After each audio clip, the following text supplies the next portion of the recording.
Good afternoon, Valiant. Port Vale have officially earned their first point in a long time in a game that really should have seen us take away all three for the first time this year.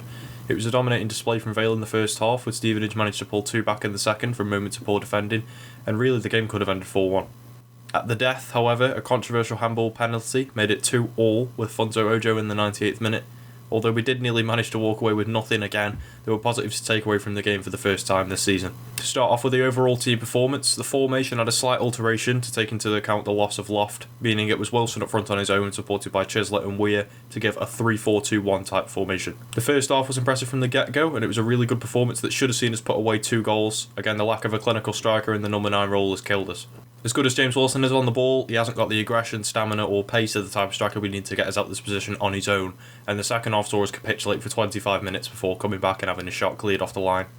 We were back in the game, but bringing on Pepper, not many people were feeling confident that we would be able to score and win the game. My first highlight for today is our goal, a brilliant bit of passing play, ended up being an own goal in the end, but the passing play from Wilson and Massey out on the right was just exceptional, some of the best forward play we've seen since September. Second highlight, their 2 goals, not brilliant play, schoolboy errors of not closing down or getting out the area, the same mistakes that are made every week, showcases that whilst the attacking ability has improved, the defending is still very poor. My third highlight, Funso's penalty, class penalty taken under a lot of pressure, manages to seal the point for us after a really good game today for him, couldn't have asked for more. On to the player ratings now, we've got Connor Ripley, he didn't have a bad game today, he didn't have much to do though, can't blame him for any of the errors that the defensive line made in front of him, and in that sense I'm going to give him an average of 5 out of 10. Next we have Laporta. We can see why he was highly rated at Barnsley, looks like a really quality centre-half, played exceptionally well in the first half, hoping that he hasn't injured himself seriously after going down and can get back in the first team for the next game. I'm giving him a 6 out of 10. Nathan Smith today was a bit like Ryan Loft in the game against Leyton Orient, in the sense that he wasn't greatly effective with what he was trying to do, particularly the long diagonal passes, but he did look to have a new energy about him, and I'm guessing that's perhaps because of a secured managerial appointment behind the scenes, hopefully, so I'm giving Nathan Smith a 6 out of 10. Then we have Jesse Deborah. Deborah played well overall, managed to have a really good shot on goal that was unfortunate to be saved, a really good save from their keeper. Defensively, we looked good in the first half. He looked like a solid player. That's the Deborah that we need, and the Deborah that we did sign in the first place. The quality of play that defensively we need going forward this season. So I've given him a 7 out of 10. Next we have Connor Grant, who's been in really poor form for the last few. I think he did actually play well today. He didn't particularly stand out, but contribute to the overall success of the team. So I'm giving him a 5 out of 10. Gavin Massey thought he was brilliant, played his part on the goal, looked to actually be a great footballer, was quick, was first to the ball, everything that we need from wing back, everything that we need in this team right now. I'm giving him a 7.5 out of 10 today. He played really well.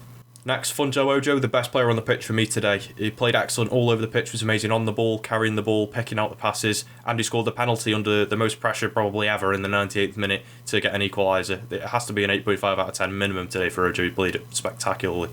Then we have Jason Lowe. Better performance in the previous games, but still not the greatest from Jason. Unsure if he's a player who we can take forward if we do manage to stay in the division. It doesn't help that he's attempting to replace Arblasser and Devine, though I understand our expectations are quite unrealistic, but I'm still going to have to give him a 4 out of 10 today. I didn't think he was very good. Next we have Ethan Chislett, the official man of the match today. He's getting better by the week. The only issue with him is that he goes down way too easily and does need to be more solid, but on the whole, it's a great performance from him on the ball, running through, passing, exceptional.